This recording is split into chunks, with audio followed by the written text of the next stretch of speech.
Email makes it very easy to stay in touch. Unfortunately, there are some folks who consider email communication a one-way street. That is, they want to receive mail from you, yet they don't feel as though they ever have to acknowledge it. In other words, continuing contact with you is of very little value to them. I don't expect anyone to reply to every email I send. I don't reply to every one I get, but I do expect to hear from people occasionally if they're a friend. Don't friends stay in touch? Once in a while at least. Even if all you have to say is hi, at least let me know you're alive. Is that asking too much?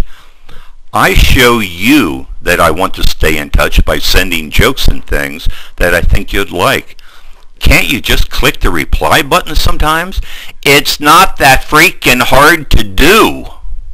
Here's a good example of what I'm talking about.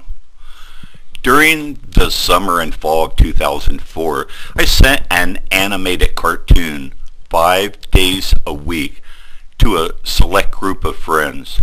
I created these short animations to give these friends a laugh while they were at work. Most of the people who got them sent me a comment once or twice a week. The one exception was a woman I considered to be a very good friend. After sending 75 of these animated cartoons and not having received any kind of a response from her, I stopped including her altogether. I figured she must not like my sense of humor or didn't want to stay in touch. Then, in January of 2005, when some jerk I didn't like became partner at the law firm where she worked, she forwarded the partner announcement to me. I didn't bother to reply. Within a week, I heard from a common friend that she thought I was rude for not replying to her email. I had sent her 75 freaking cartoons that I personally created and animated, and she didn't have the courtesy to at least acknowledge a single one. Then when I didn't acknowledge one forwarded message from her, I'm the rude one. Once I know your likes and dislikes, I'll send along jokes and cartoons or comments. I like staying in touch with people, both from my past and even those I have never met, but who share an interest with me. But if I send you several things and I don't at least get a comment or some kind of acknowledgement from you occasionally, I will stop sending things. You don't have to match me email for email, but at least let me know you're alive. A joke, a cartoon, something.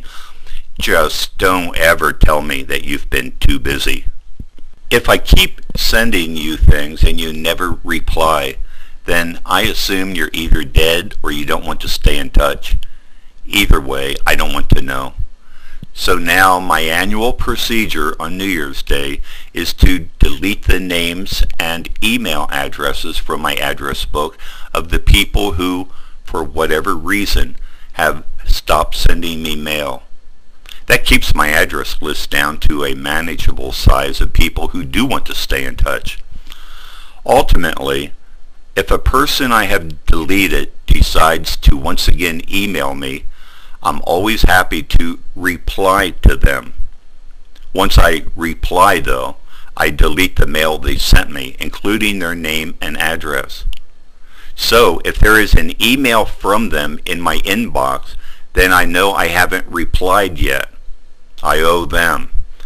However, if the email has been deleted, I know I answered them and they owe me mail if and when it's ever convenient for them. In any event, I won't add them back in my address book.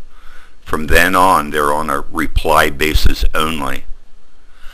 Nobody on this planet is so busy that they cannot reply occasionally to an email. At the bottom of every email I send out from home is a signature block that says, "We find the time to do the things we want to do."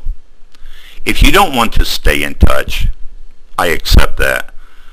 But you have to expect me to also give up on you. And don't try to twist it around in the future and make me out as the irresponsible person.